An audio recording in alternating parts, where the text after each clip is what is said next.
مگر کیا کیا جائے کہ حالانکہ ایسی گفتگو کے لیے ایک قیمتی وقت بھی درکار ہوتا ہے تاکہ بولنے والا خطیب سیر حاصل گفتگو کرے اور آپ اس کے گفتگو کے نکات کو سماعت کر کے اپنے ایمان و عقیدے کو جلا بخش سکے۔ مگر خطابت چونکہ ایک ایسا فن ہے کہ اگر خطیب واقعی خطیب ہے اور وہ اس فن سے شغف رکھتا ہے تو وہ اپنی گھنٹوں کی گفتگو کو 5 منٹ میں سمیٹ کر کے عوام کو اپنے جملوں کی مٹھیوں میں قید کر سکتا ہے۔ سمجھ رہے ہیں؟ یہ فن ہی ایسا ہے کہ اگر بولنے والا ذات اگر بولنے والی ہو تو اپنی گفتگو سے کا اثر چھوڑ سکتی ہے۔ جیسے استاد قمر جلالوی بہت بڑے شاعر تھے، تو ہمیشہ مشاعروں میں جاتے مشاعرہ لوٹ لیا کرتے تھے، کلام پڑھتے لوگ ان کے کلام کے گرویدہ ہو جاتے، بڑے شاعر تھے۔ تو ان کے زمانے کی ایک ہم عصر شاعرہ تھیں جن کا نام تھا وحیدہ نسیم۔ قاری اظہر برکاتی صاحب قبلہ، حافظ و قاری جابر صاحب قبلہ بیٹھے ہیں۔ وحیدہ نسیم ان سے حسد کرتی تھی کہ استاد قمر جلالوی جہاں بھی جاتے ہیں مشاعرہ لوٹ لیتے ہیں، ہم لوگوں کی بات ہواؤں کی نظر ہو جاتی ہے۔ تو اس وحیدہ نسیم نے استاد قمر جلالوی کو ایک چیلنج دیا، بات سمجھ میں آ رہی؟ ایک چیلنج دیا، کہا کہ استاد بات تو تب ہے کہ آپ ایک ہی شعر پڑھیں اور مشاعرہ لوٹ لیں، آپ کا پورا کلام تو واقعی اس کا اہل ہے کہ آپ دھیرے دھیرے لوگوں کے دلوں تک پہنچ جاتے ہیں، مگر بات تو تب ہے کہ آپ ایک شعر پڑھیں اور مشاعرہ لوٹ لیں۔ اور جناب استاد قمر جلالوی نے اس کے اس چیلنج کو قبول کر لیا۔ آنے والی تاریخ میں جب مشاعرہ منعقد ہوا، سارے شاعر جب پڑھ چکے تو وحیدہ نسیم سامنے بیٹھی تھیں، شاعرہ تھیں وحیدہ نسیم۔ استاد نے کہا دیکھیے حضرات، آج مجھے مشاعرہ نہیں پڑھنا ہے بلکہ کسی کے اعتراض کا جواب دینا ہے، کسی کے اعتراض کا جواب دینا ہے۔ اور استاد قمر جلالوی نے شعر کہا میں ایک ہی شعر پڑھوں گا، اس کے بعد مشاعرہ ختم ہو جائے گا۔ وحیدہ نسیم سامنے بیٹھی ہیں، استاد قمر جلالوی کہتے ہیں کہ پچھتا رہا ہوں نبض دکھا کر حکیم کو، پچھتا رہا ہوں نبض دکھا کر حکیم کو۔ لوگوں نے کہا واہ کیا بات ہے، ہر طرف سے داد و تحسین کی صدائیں بلند ہونا شروع ہو گئیں۔ اب دوسرا مصرع استاد قمر جلالوی کو پڑھنا تھا۔ وحیدہ نسیم سامنے بیٹھی اس طاق میں کہ آج استاد کی بے عزتی ہو جائے گی، مگر استاد تو استاد ہوتا ہے۔ مصرع پڑھا کہ پچھتا رہا ہوں نبض دکھا کر حکیم کو، نسخے میں لکھ دیا ہے وحیدہ نسیم کو۔ پچھتا رہا ہوں نبض دکھا کر حکیم کو، نسخے میں لکھ دیا ہے وحیدہ نسیم کو۔ استاد نے جب یہ شعر پڑھا مشاعرہ ختم ہو گیا۔ تو کہنے کا مقصد یہ ہے کہ کوئی ضروری نہیں ہے کہ بہت لمبی گفتگو ہو، اگر گفتگو کا ماحصل پیش کر دیا جائے تو سامعین اس کے جذبات تک پہنچ جاتے ہیں۔ میں گزارش کر رہا ہوں خطیب اہل سنت مولانا شریف الرحمان صاحب قبلہ سے مائک پر تشریف لائیں۔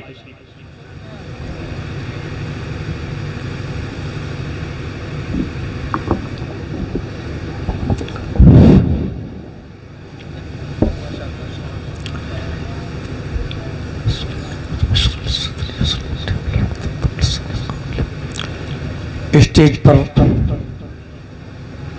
جلوہ بار علماء کرام، حفاظ عظام و سنی سامعین حضرات، السلام علیکم ورحمۃ اللہ تعالی وبرکاتہ۔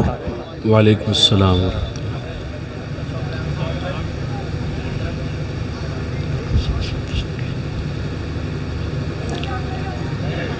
الحمدللہ رب العالمین والعاقبۃ للمتقین،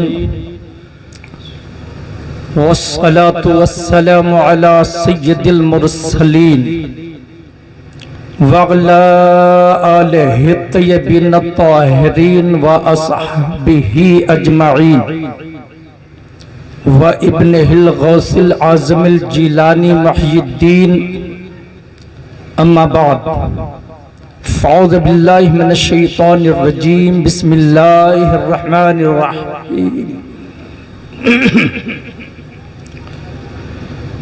یا ایہا الذین آمنوا اتقوا اللہ قولوا قولا سدیدا یصلح لکم اعمالکم ویغفر لکم ذنوبکم، من یطع اللہ ورسولہ فقد فاز فوزا عظیما۔ صدق اللہ رب العالمین و صدق رسولہ النبی الامین الکریم ونحن علی ذلک لمن الشاہدین و شاکرین والحمدللہ رب العالمین۔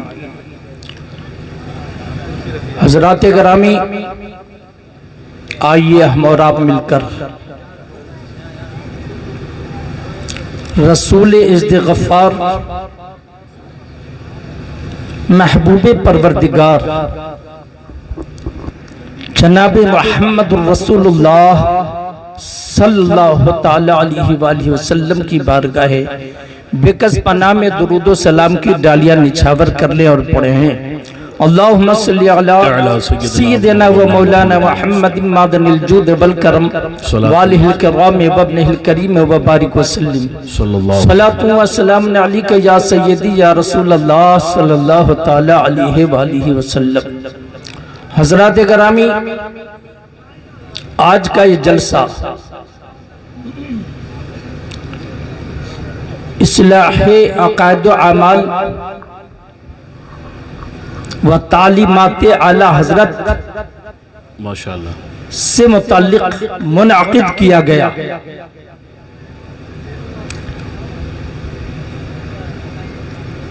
گفت و شنید سے پہلے نقیب اہل سنت جناب حافظ و قاری عادل جمیل صاحب نے قمر جلال پوری صاحب کا شعر پڑھا۔ انہی کا ایک شعر مجھے یاد آتا ہے۔ کیا بات ہے بھائی، واہ واہ واہ۔ آپ لکھتے ہیں کہ ہے مثل یہودی یہ سعودی عذاب، ہے مثل یہودی یہ سعودی عذاب۔ قمر اس قوم کے بارے میں کیا لکھ ہے جو کعبے کی کمائی سے پیتی ہے شراب۔ بہت اچھے بہت اچھے، واہ واہ واہ واہ واہ واہ۔ قمر اس قوم کے بارے میں کیا لکھے جو کعبہ کی کمائی سے پیتی ہے شراب۔ اللہ تعالیٰ انہیں اور ہم سب کو ہدایت نصیب فرمائے۔ سچی ترجمانی ہے، بہت اچھی۔ حضرات گرامی، اصلاح اعمال و عقائد، جب عقیدہ درست ہوگا تو عمل درست ہوگا۔ بہت اچھے۔ عقیدہ درست نہیں تو عمل کی درستگی سے وہ قابل قبول نہیں ہے۔ جی، عقیدہ درست ہے تو اعمال درست ہیں، عقائد درست ہیں تو اعمال درست ہیں۔ عقائد درست نہیں تو اعمال مردود تو ہو سکتے، مقبول نہیں ہو سکتے۔ جی، وہ مقبول نہیں ہو سکتے۔ اور جس آیت کریمہ کی تلاوت کا ہم نے شرف حاصل کیا، اللہ رب العزت ارشاد فرماتا ہے، یا ایھا الذین آمنوا اتقوا اللہ قولوا قولا سدیدا یصلح لکم۔ اے ایمان والو، اللہ سے ڈرو اور بات کہو سیدھی بات، بات کرو سیدھی بات، بات کرو درست بات، بات کرو سچی بات۔ بہت اچھے بہت اچھے۔ جی، لگا بھیرا کر نہیں، لچک سے نہیں، جی، اور مصلحت کوشی کے تحت نہ ہو، مصلحت کوشی کے تحت نہ ہو، چاپلوسی کے تحت نہ ہو۔ بات ایسی کرو جیسی ہمارے امام نے، سبحان اللہ سبحان اللہ، جیسی اعلیٰ حضرت نے، بات ایسی کرو۔ جی، قولوا قولا سدیدا یصلح لکم اعمالکم۔ جی، جلسہ اسی نام سے، جلسہ اسی نام سے، اتقوا اللہ یہ عقیدہ ہے۔ بہت اچھا۔ اتقوا اللہ یہ عقیدہ ہے، اور اعمال کیا ہے؟ قولوا قولا سدیدا، یہ اعمال۔ سبحان اللہ سبحان اللہ۔ اور اعمال کی درستگی زبان کی درستگی پر دار و مدار، واہ واہ واہ واہ واہ، اعمال کی درستگی کا دار و مدار زبان کی درست، زبان کی درستگی پر ہے، عقائد کی درستگی پر ہے۔ عقیدہ کیا ہے؟ عقائد کی درستگی پر اعمال کی درستگی ہے۔ اور جب اعمال درست ہوں گے تو کیا ہوگا؟ عقیدہ درست ہوگا تو کیا ہوگا؟ اللہ تعالیٰ آپ کے اعمال کی اصلاح فرمائے، سبحان اللہ سبحان اللہ، اللہ آپ کے اعمال کو درست کر دے گا۔ اور انعام میں کیا ملے گا؟ وَيَغْفِرْ لَكُمْ ذُنُوبَكُمْ، سبحان اللہ، بہت اچھا، اور اللہ تمہارے گناہوں کو بخش دے گا۔ واہ واہ واہ، اللہ تمہارے گناہوں کو بخش دے گا۔ اور جس نے اللہ اور اس کے رسول کی اطاعت کی وہی کامیاب ہے، سبحان اللہ سبحان اللہ، وہی عظیم کامیابی کا حقدار ہے۔ جس نے اطاعت کی وہی عظیم کامیابی کا حقدار ہے، وہی کامیاب ہے۔ تو پتہ یہ چلا کہ یہ پوری آیت کے اندر عقیدہ بھی بیان ہے اور عمل کا بھی بیان کیا گیا۔ واہ واہ واہ واہ واہ، جی، اور اعلیٰ حضرت، تعلیمات اعلیٰ حضرت تو یہی ہے، تعلیمات اعلیٰ حضرت یہی ہے۔ جی، اعلیٰ حضرت کی جو تعلیمات ہیں وہ یہی ہے کہ بات کرو درستگی کے ساتھ اور عقیدہ رکھو مضبوطی کے ساتھ، واہ واہ واہ واہ، اور عقیدہ رکھو مضبوطی کے ساتھ کہ اللہ نے اپنے محبوب کو بھی منزہ ہر اس عیوب سے، سبحان اللہ، جی ہر عیوب سے، حتیٰ کہ جھوٹ سے بھی۔ جھوٹ زبان کا عیب، ایک عیب زدہ بات زبان سے وہ بات کہی جاتی ہے جو عیب زدہ ہو، جس کے اندر عیب ہے۔ جھوٹ یہ آدمی کو ہلاکت کے دہانے تک پہنچا دیتا ہے۔ آدمی کی زبان اگر بے لگام ہو جائے تو آدمی ہلاکت کے دہانے پر پہنچ جائے گا۔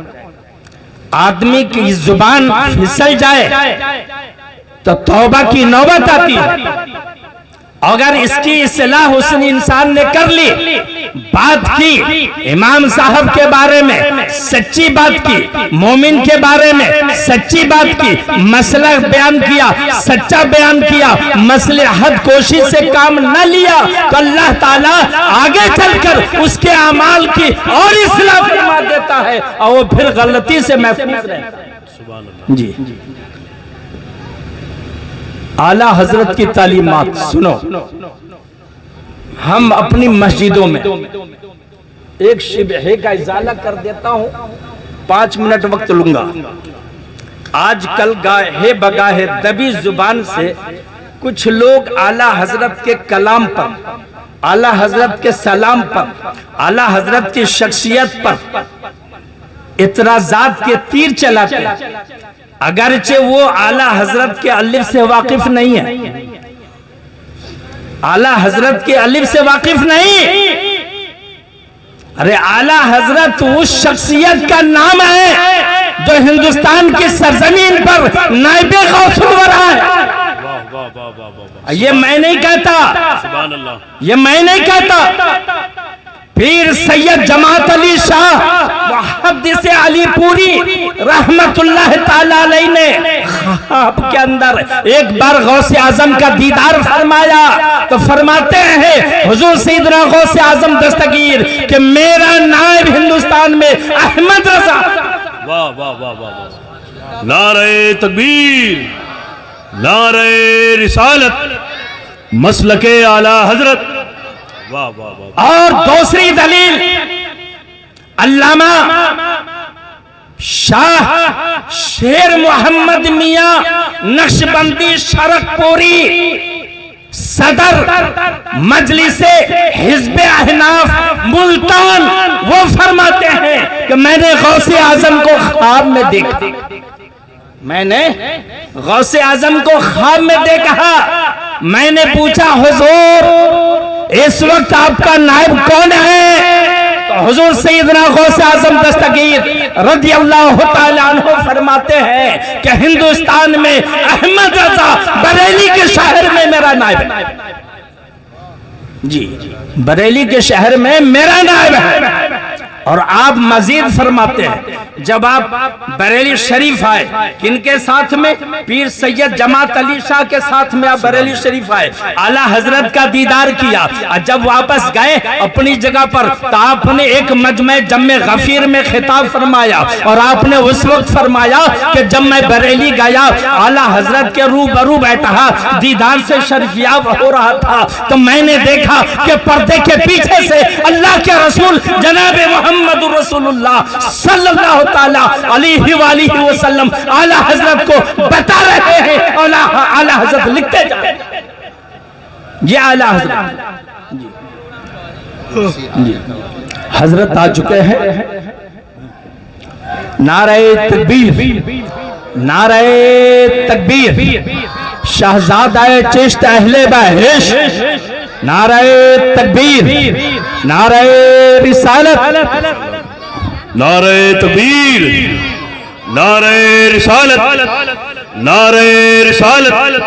شہزادہ رسول, شہزادہ مولا علی, فیضان حضور حافظ بخاری, نبی رہے حضور اکبر المشائخ, نبی رہے حضور اکبر المشائخ. نعرہ تکبیر, نعرہ رسالت. تھوڑا سا آوازوں کو بلند کریں, جب پیر بڑا ہو تو استقبال بھی بڑے انداز سے ہونا چاہیے. نعرہ تکبیر, نعرہ رسالت. آستان عالیہ بھبو شریف.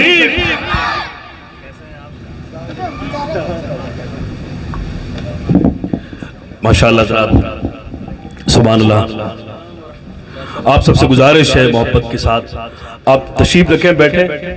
اور جو لوگ دائیں بائیں ہیں ان سب سے بھی میری بڑے ادب کے ساتھ گزارش ہے کہ محبت اور احترام کے ساتھ شہزادہ رسول, شہزادہ مولا علی, نبی رہے حضور اکبر المشائخ, فیضان حضور حافظ بخاری بن کر کے جو ذات منبر نور پر موجود ہے اس کے پاکیزہ رخ زیبا کے شربت دیدار سے اپنی نگاہوں کو مست کرنے کے لیے اگر ایک دم سامنے بیٹھیں گے, قریب بیٹھیں گے تو آپ قریب سے حضرت کی چہرے کی زیارت بھی کر سکیں گے.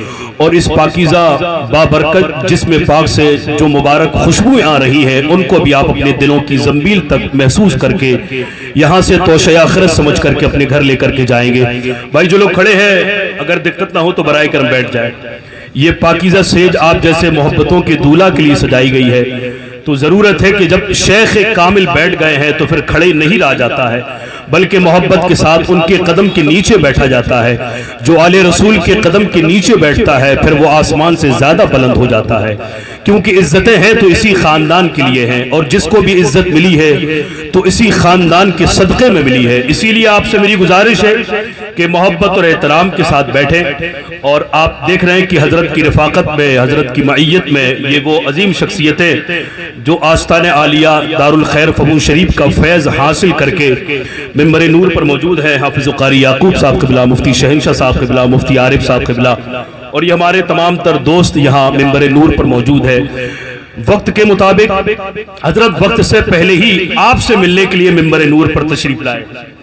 جتنی ضرورت آپ کو تھی اس سے زیادہ حضرت اس بات کے متمنی تھے کہ آپ جیسے خوش عقیدہ لوگوں کے چہروں کو دیکھ کر کے مسلک اعلیٰ حضرت کی ترویج و اشاعت کے سلسلے میں پاکیزہ گفتگو کی جائے, آپ کے ایمان و عقیدے کی اصلاح کی جائے.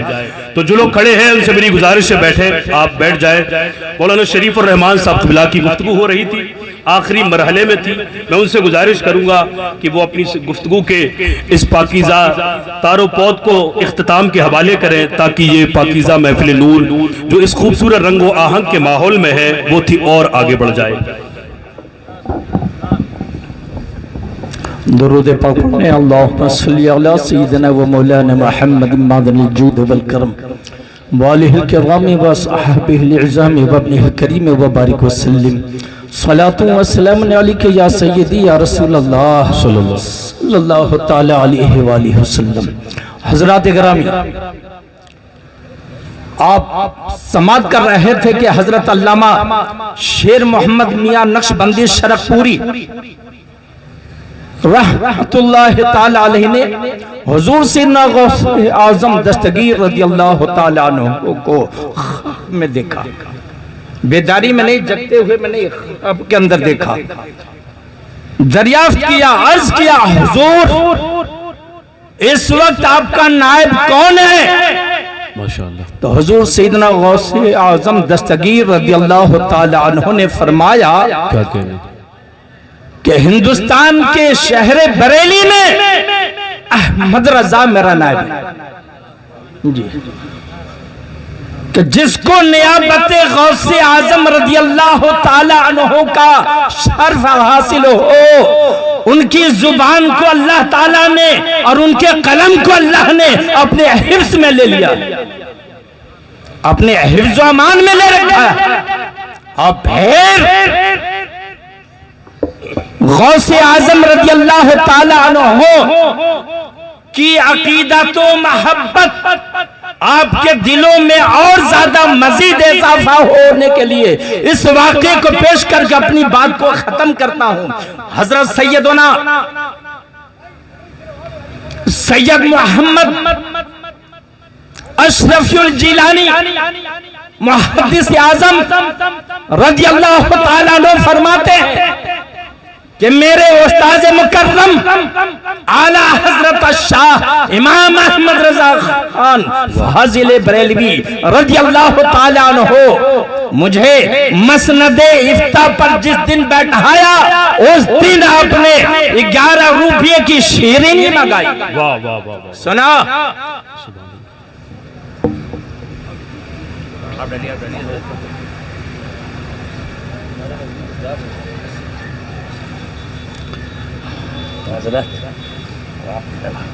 کوئی بات حضرت نے رکھایا. آپ حضرات 11ویں کرتے ہیں، بہت سے لوگ ہر مہینے کے 11 تاریخ کو بارگاہ غوث اعظم میں نیاز پیش کرتے ہیں، مگر ان نیاز کی شیرینیاں تبرکات کی جو بے حرمتی ہوتی ہے اس کا اندازہ آپ نے کبھی لگایا؟ حضرت محدث کچھوچوی رحمت اللہ تعالی علیہ فرماتے ہیں کہ میرے استاذ اعلیٰ حضرت نے جس روز مجھے مسند افتاء پر بیٹھایا 11 روپے کی شیرینی آپ نے منگائی اور آپ نے نیاز پیش کی. اب مجھے اس میں سے کچھ تبرک آپ نے مجھے عطا فرمایا اور پھر سامعین اور حاضرین میں سے کسی کو فرمایا کہ اسے تقسیم کر دو. تقسیم کرنے والا کر رہا ہے، اچانک ان لوگوں نے دیکھا کہ اعلیٰ حضرت چارپائی سے اتر کر زمین پر گھٹنوں کے بل بیٹھے، زمین پر گھٹنوں کے بل بیٹھے، اور آپ دیکھ رہے ہیں کہ حیرت کی انتہا اس وقت میں رہی کہ جب اعلیٰ حضرت جھک کر زمین سے اپنی زبان نوکے زبان سے گری ہوئی شیرینی کے ذرات کو اٹھا رہے ہیں. اللہ اکبر. کہ جس شخصیت کو غوث اعظم کی شیرینی سے اتنا پیار ہو، اس شیرینی کا اس قدر لحاظ ہو، تو غوث اعظم کا کتنا خیال ہوگا. واہ واہ واہ. بھلا ہندوستان میں انہی کو نیابت غوثیت کا صحرا انہی کے سر پر سجتا ہے اور دکھتا ہے، بہتر لگتا ہے.